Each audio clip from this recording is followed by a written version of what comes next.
Hello, everyone. Welcome to today's deep dive. I'm so happy you are here with us. Yeah, hi everyone. It is really great to be here today. Today, we are going to learn something very useful, and we're going to keep the English very simple and easy to understand. Exactly. We want to make sure everyone can follow along no matter your level. Right, so let's jump right in. Imagine you are writing a very important email to your boss. Oh, that is always a stressful situation. It really is. Let's say you made a mistake, a big project is late, and you need to say, you are sorry. Yeah, so you type out your explanation, you hit send, and you just sit there and wait. But without knowing it, you chose one wrong word. Just one single word can change everything. Exactly. And because of that one subtle choice, you accidentally took all the feeling, all the empathy out of your apology. Oh, wow. So instead of sounding genuinely sorry, you just sound really defensive and cold. It happens all the time, doesn't it? It happens constantly because, we often treat language like it is just a set of rigid math formulas. Like 1 + 1 = 2. Right. We think noun plus verb equals a good sentence.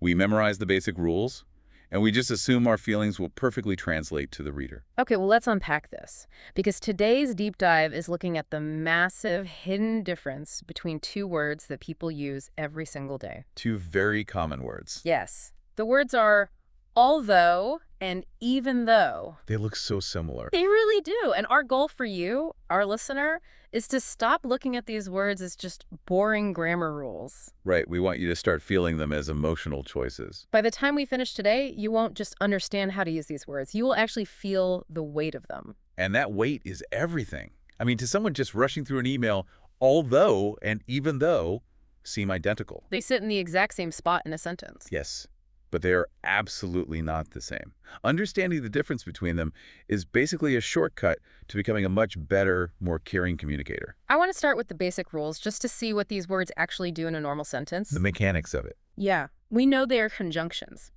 which for our listeners, that just means they are joining words. Right, they join two ideas together. But they have a very special job. They are made to introduce a surprise, right? By connecting two ideas that seem to fight each other. Precisely. They create a point of friction.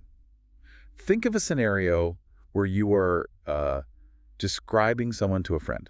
Okay, I'm picturing it. You start with the basic context. You say, my friend is incredibly shy. Which gives me a very specific picture in my head. A quiet person. Right. But then you add the surprise. You say, my friend performed on stage in front of 500 people. Wow. Yeah, that completely breaks the picture I had in my head. If someone is genuinely shy, you do not expect them to hold a microphone in front of a massive crowd. Exactly. So to bridge that gap in your brain, we use one of these joining words. I like to picture it like a bridge connecting two totally different places. Oh, I like that analogy. You have the quiet, shy place on one side and the loud, crazy concert on the other side. And the joining word is the bridge that gets the listener safely across. Right, so you can say, although my friend is very shy, she performed on stage. Or you can say, even though my friend is very shy, she performed on stage. Both of those bridges are grammatically correct. They get you across the gap safely. But here's my question. If the bridge works, and both words follow the rules of English perfectly, why do we need two different words? It's a great question. Why have extra tools if you don't need them? Yeah, why make English more confusing than it already is? Well, because it's not extra. It is a completely different color of paint on the bridge. Oh, interesting. The answer is all about the feeling, the emotional reality you want to create. Although a band is your formal, balanced, calm option. Calm and balanced, got it. It just puts two facts side by side, very hugely. It just tells you that a difference exists. Okay, so what about even though? Even though it's entirely different. It's packed with emotion. It is dramatic, and it highlights a feeling of absolute disbelief. There's a brilliant comparison for this that completely changed how I think about these words. Oh, I know the one you mean. The news reporter. Yes. Although is the calm, professional evening news reporter on television. Very serious. They look right into the camera and just deliver the facts with perfect posture. They are not bothered at all. But even though. Right. Even though is your best friend calling you on the phone at midnight. They're totally out of breath, screaming, you will absolutely not believe what just happened. That is the exact tonal shift. The calm news reporter versus the panic's best friend. We'll have to do a little test to really hear the difference. Okay, let's run a simulation. Picture a really dark, rainy afternoon. Very dreary. If someone says, although it was raining, we went for a walk. I hear that and I just think, well, that is sensible. It is very practical. Right. Put on some boots, grab an umbrella, and just get it done. Exactly. The news reporter is speaking. It tells us the weather was bad, but the walk happened anyway. It's a completely manageable situation. Okay, so how do we change it? Let's swap the word and add just a tiny bit of detail. Even though it was raining heavily, we went for a walk. Oh, wow. Okay, I actually feel the miserable weather in that second sentence. The rain somehow feels colder. You literally feel the physical resistance of the rain. Yeah, you really do. Although, you were just a historian writing down 2 boring facts, but with even though, you are grabbing the listener by the shoulders. You are saying, can you believe how hard this was? Yes. Despite this huge obstacle we push through, the word choice completely controls the reality the listener feels. So, to our listener, what do you think? Do you feel the difference between the reporter and the best friend? Think about it for a It second. really is a powerful tool once you notice it. Let me push back on this for a second, though. I hear the difference in your voice when you say it out loud, Okay. but isn't that just a tone of voice? Like, if even though carries all this dramatic weight, couldn't I just use a really loud voice while saying although? I see what you mean. Like if I look at you and yell, although it was raining, doesn't that do the same job? Well, in spoken conversation, your tone of voice definitely does a lot of the heavy lifting. You can change the feeling of almost any word if you yell it or whisper it. Right. But think about the most important communication we do today. It is usually not spoken. Oh, you mean like text messages and emails? Exactly. It is written. It is the apology email to your boss or a text to an angry partner. And in text, you do not have a tone of voice. Right. You can't shout from a piece of paper. Yeah. And if you type in all capital letters, you just look crazy. That is a very fair point. The phrase, even though, structurally forces the reader to feel the drama in their head. It builds the tone of voice right into the sentence. You are programming the reader's inner voice to sound like the breathless best friend. Exactly. Okay, I am completely sold on how it works, but that leads to the next problem. Which is, How do you know when a situation is actually dramatic enough to use even though? that is the tricky part. Right, because if I use the breathless best friend voice to talk about something totally boring, I'm gonna sound ridiculous. You need to evaluate the degree of contrast. Or, to use a very helpful idea, you have to measure how cold the contrast is. How cold the contrast is. Yes. The colder the contrast, meaning the further apart the two ideas are, the more likely you should use even though. Let's scale that. A moderate or normal contrast would be something like, although it was cold, he wore a jacket. That is calm, reasonable logic. Cold weather usually equals wearing a jacket, so there is a tiny surprise, but it is very mild. But what happens when we drop the temperature drastically? Right, if you push the situation to the absolute extreme, you get something like, even though it was minus 10 degrees and snowing, he still went running outside in a t-shirt. Exactly. That defies human logic. It demands the dramatic word. And I noticed you slipped a little word in there, the word still. He still went running. Ah, good catch. It seems like even though acts like a magnet for other dramatic words. It absolutely does. Yeah. Even though creates an environment that pulls in big, emphatic background words. Words that amplify the feeling. Yes. Words like still, really, at all, very, and every single.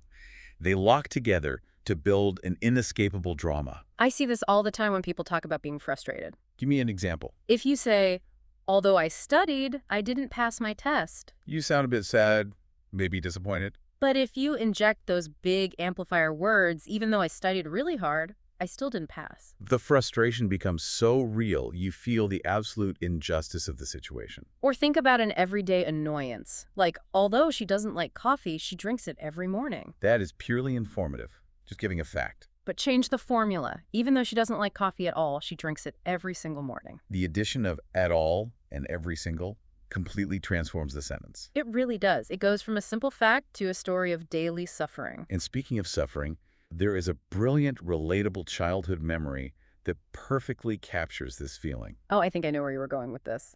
Think about being a kid, sitting at the dinner table, staring down at a plate of vegetables you absolutely hate. The universal suffering of eating boiled broccoli? Exactly. If you were to write in your diary, although I hate vegetables, I ate them because my mom made dinner. You sound like a tiny robot with no emotions. Right. The grammar is flawless, but it completely misses the pure misery of chewing something terrible just so you can leave the table. To accurately document that suffering, the grammar has to match the pain. Yes. Even though I absolutely hate broccoli, I still ate every single bite. That captures the emotional reality. Although Grapplihez is just too sterile for childhood vegetable trauma. The suffering is real, and the grammar must respect it. So we have established the emotional spotlight these words create, but I want to pivot to the actual structure of the sentences for a moment. Okay, let's look at the structure. Because we are ignoring the elephant in the room, there's another word, a very common, very famous cousin, that does the exact same job. Oh, the great equalizer. Yes, we have to talk about the word but. B-U-T. Everyone uses it like, I was tired, but I finished my work. It shows contrast and it's very easy to use. So why should the listener ever bother upgrading to although or even though? What is the mechanical advantage? It comes down to psychological hierarchy, which just means figuring out what is most important in the sentence. Okay, explain that for me. But is what we call a coordinating conjunction. On a structural level, it gives absolute 100% equal weight to both of the main ideas. So, I was tired and I finished my work are standing shoulder to shoulder. Exactly. They're equal partners. I picture the word but as a perfectly balanced seesaw on a playground. That is a great image. You have a 50-pound kid on the left and a 50-pound kid on the right. Both ideas carry the exact same weight in the reader's mind. But when you use although, or even though, you intentionally break the seesaw. You are forcing an imbalance. Yes. You push one of those ideas into the background and you put all the focus on the main point. It's less like a seesaw and more like a theater spotlight. A spotlight is perfect. If I say, although I was tired, that part is pushed to the shadows. It is just setting the stage. And then the spotlight hits the main actor. I finished my work. You are directing the reader's attention exactly where you want it. You are telling the reader what matters most. And there is a second, highly practical advantage here regarding where you put the words. Oh, right, the placement in the sentence. Traditional formal grammar, the kind you need in university papers or corporate emails, says you generally should not start a sentence with but. People do it, but it is often frowned upon. Right. However, starting a sentence with although or even though is considered perfectly sophisticated. You can put them at the very beginning of a thought, separated by a comma. Or you can drop them right in the middle. They offer incredible flexibility. Let's test this psychological spotlight with a real-world scenario. Okay, hit me. Let's say your local library closes exactly at 6 o'clock in the evening. You arrive at 2 minutes to 6. Cutting it close. Technically, they could turn you away, but the librarian is nice and lets you in.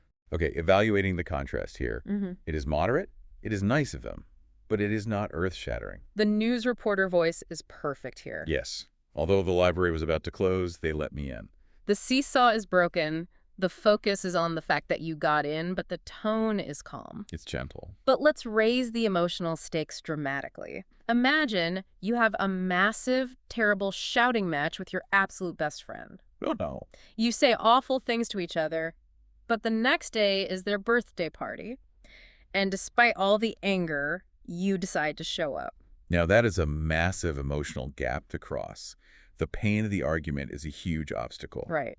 If you say, we had a huge argument, but I went to the party, the seesaw is balanced. The fight and the party feel equally important. Which really doesn't do justice to the brave choice you made. Exactly. To honor the emotional weight of swallowing your pride, you have to use the dramatic spotlight. Even though we had a huge argument, I still went to their birthday party. You're telling the reader that pushing through the pain was the main event. The argument is just pushed into the shadows as the obstacle you heroically overcame. It tells the story of choosing friendship over anger, rather than just listing 2 boring things that happened that weekend. It is brilliant. So, listener, next time you want to highlight something difficult you accomplished, try using the spotlight instead of the seesaw. It makes a huge difference. Now, before we wrap up, we need to quickly map out the rest of this grammar family tree. Because there are a couple of other relatives hanging around that constantly confuse people. Let's talk about the word, though, all by itself. Just THOUGH. And also the phrase, even if. They are crucial pieces of the puzzle. Think of formality in English as a ladder. Like climbing up steps. Right. At the very top rung, wearing a fancy suit and tie, you have although. Very professional. In the middle, wearing a leather jacket and carrying all the emotional weight, you have Even though, Then at the bottom. at the very bottom of the ladder, just wearing sweatpants on the couch is the word though. This is pure text message territory. It is the ultimate casual alternative. I went to the party, though I was tired. You just drop it at the end of a sentence or use it as a quick pivot in casual speech. It is very relaxed. You hear it constantly in coffee shops and bars, but you wouldn't necessarily use it in a formal essay. That makes perfect sense. But what about even if? People confuse even if and even though all the time. Oh, constantly. And they seem to point in totally different directions. Yeah, how do we tell them apart? They point to entirely different realities. Even though Pete's deals with established, concrete facts. Things that have already happened or are currently happening in the real world. Exactly. Even if, on the other hand, is strictly for the hypothetical. Meaning things that are not real yet. Right. It is the language of alternate timelines and things that haven't happened yet. Ah, I see. So if I say, even though it rained yesterday, I still went for a run. That is a fixed point in the past. It is an undeniable fact. But if I say, even if it rains tomorrow, I'll still go for a run. You are predicting a future possibility. Even though is a statement of reality. Even if is a statement of condition. That is a great way to separate them in my mind. And if you pull back and look at the philosophy of that, it is actually quite profound. How so? The English language forces you to grammatically sort out reality. We have built-in tools that demand we distinguish between surviving cold, hard facts and dreaming up hypothetical futures. Your grammar forces you to orient yourself in time. That is a completely different way of viewing language. Not just as a set of rules, but as a navigation system for human experience. So for you listening right now, how do you take this conceptual deep dive and actually apply it tomorrow morning? The absolute best way to internalize this is through active listening. Just paying closer attention. Yes. When you are watching a movie, listening to a podcast, or even reading a long email from a colleague, become hyper-aware of these contrast words. When someone uses although or even though, pause for a second. Ask yourself, why did they choose that specific word? What emotional reality are they trying to pull me into? You will start to see the matrix everywhere. You really will. The narrator of a historical documentary is going to lean heavily on although to maintain that balanced, factual, trustworthy authority.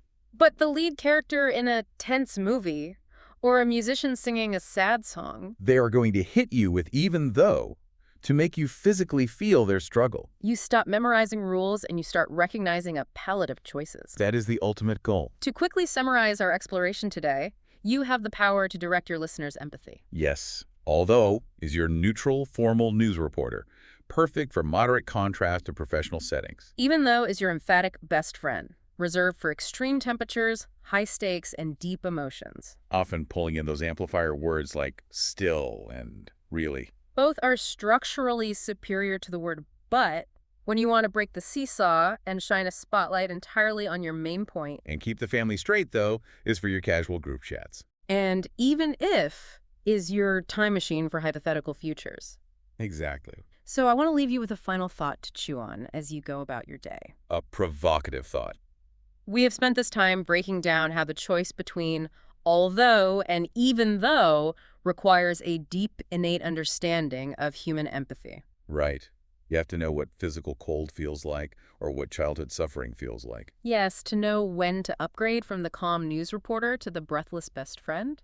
Which makes me wonder about the future of artificial intelligence. Oh, that is an interesting angle. If an AI has never physically felt the bitter cold or the crushing disappointment of studying for a test and failing, how does it genuinely know when to deploy the heavy emotional weight of even though? It is just predicting patterns. It doesn't actually feel the pain. Exactly. As we rely more and more on machines to write our emails and our apologies, are we risking flattening out the emotional landscape of our language entirely? Simply because a machine cannot feel the difference.